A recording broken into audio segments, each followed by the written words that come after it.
Now I'd like to delve into more of the craft of communication, Mm. especially when it comes to things like overcoming anxiety to be a better Mhm. communicator. And in your book, Think Faster, Talk Smarter, it really helps people succeed in these high pressure speaking moments.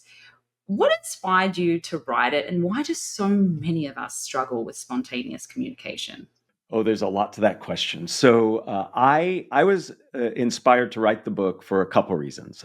One, my entire life I have spent speaking spontaneously simply because my last name starts with the letter A.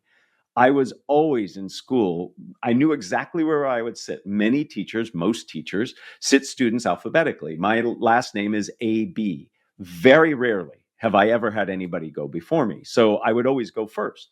So I have been a victim of spontaneous speaking, but also I feel like it's developed into a superpower because I've just gotten used to it. So that's part of it. And then the other part is about 10 years ago, the deans of Stanford's business school, where I teach, came to me and said, we have this problem. Our incredibly bright students are struggling with cold calling. Athena, you might remember in school where the professor would say, what do you think? And you had to respond on the spot. Well, that's hard. And many of our students were really struggling. And they said, as the communication person on campus, can you help? And so I did a deep dive into psychology, communication, neuroscience, anthropology, and even improvisation, and did a lot of research and study and created a methodology that we offered to our students. And to this day, within the first 2 weeks of class, every school year, our students go through this content, and it has helped them feel more comfortable and confident speaking in the moment. So it was born out of my own experience, but also a direct need of our students. And it turns out that that methodology can be applied by anybody. And that's where I was motivated to write the book, because I knew this was a problem many people faced because of the podcast I host, Think Fast, Talk Smart, where a lot of the audience will say, hey, I'm really struggling with this. So it was a confluence of all those things that led to writing the book. And the good news is it seems to be helping people. And I feel wonderfully blessed to be helping people communicate in the moment. I love that. And it's great learning about the impetus for the book as well, getting Mm. a backstory. Super interesting. Back to the book. So you outlined this very comprehensive 6-step framework for thinking and speaking on the spot. Can you share one of the most powerful techniques from that method? Sure. The methodology in the book are divided really into two parts. There's the mindset and the messaging. And if you'll allow me, I'd like to give an example from each of those two. So, when it comes to mindset, perhaps the foundational place to start is anxiety. Many of us are nervous about speaking, regardless of context, but particularly spontaneous speaking. So we need to manage that anxiety. And when it comes to managing anxiety, you have to manage symptoms and sources. Lots of things you can do to manage the physical symptoms. The best thing to do is deep belly breathing. It slows down your autonomic system. Happy to talk more about that. But you also have to deal with the sources of that anxiety. And one big source, and this is a big unlock for many people, is we put this incredible pressure on ourselves when we communicate at all, but especially spontaneously, to do it right. We want to give the perfect answer, the best feedback. We want to be the most interesting in small talk. And that pressure we put on ourselves makes it more likely that we won't do well and will be more nervous. So I like to say it's about connection, not perfection. By focusing on connecting with your audience and getting your point to them rather than saying it the right way, you can reduce that pressure. And there are a whole bunch of ways in the book I talk about it, but it boils down to cognitive load. When you are constantly judging and evaluating, you have less cognitive bandwidth to focus on what you're doing. So when it comes to mindset, addressing anxiety, I think, is critical.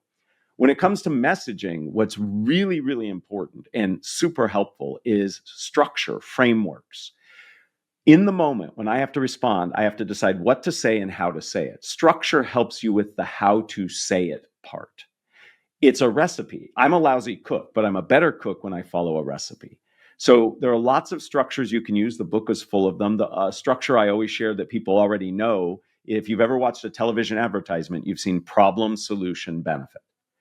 There's some issue challenge in the world, the product or service resolves it, you benefit. That's how most advertisements are written. That's a structure. If I have to sell you on, if you ask me to persuade you in the moment or sell you on something, That's tough. But if I say, okay, I'm going to identify a problem, I'm going to talk about how I solve it, and then tell you the benefits, then it becomes easier. So mindset and messaging, focus on anxiety management, focus on structure. Those are two big hacks and unlocks to be better in spontaneous speaking. And then just let's double click on the anxiety. Mm-hmm. You talk about this notion of connection, not perfection. How do leaders embrace this when they're feeling that sense of anxiety, when they're feeling under pressure? Are there techniques and methods that you've offered in the past? Yeah, so I am a huge fan. All of my students, for the over 20 plus years I've been teaching, I ask all of my students to create an anxiety management plan.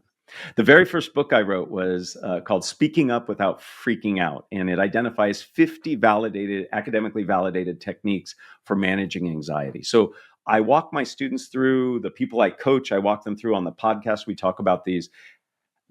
There are myriad techniques to manage anxiety. Everybody needs to find the ones that work for them. And then you create a plan. If you have 3 to 5 of these techniques that you can deploy, it can really help you in the moment or in the buildup to the moment that you speak. So if you're okay with it, I'll share my anxiety management plan. I've been using this one for years.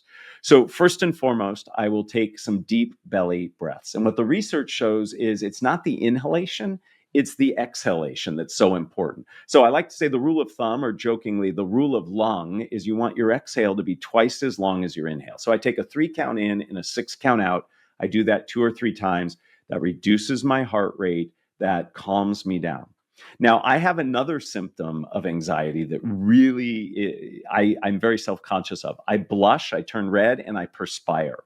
So if you hold something cold in the palms of your hand, it actually reduces your core body temperature, which makes you blush and sweat less. On a cold morning, if you've ever held a warm cup of tea or coffee and it warms you up, we're just doing that in reverse. So I'll take some deep breaths. I'll hold a cold bottle of water. I will then tell myself I have value to bring. I believe in positive affirmations. Many of us, when we're put on the spot or when we're speaking in a planned situation, we say all this negative stuff to ourselves. Like, oh, that other person did so much better. I should have prepared more. I can't believe I'm in this situation. So if you replace that with something somewhat positive, like I have value to bring. And then the final thing I do, and you're going to find this very silly, I say tongue twisters out loud. And I say tongue twisters out loud because for 2 reasons. One, it warms up my voice. And if you've ever been an athlete or played a musical instrument or sing, you warm up first. We need to do the same when we speak. But also it causes me to get present oriented.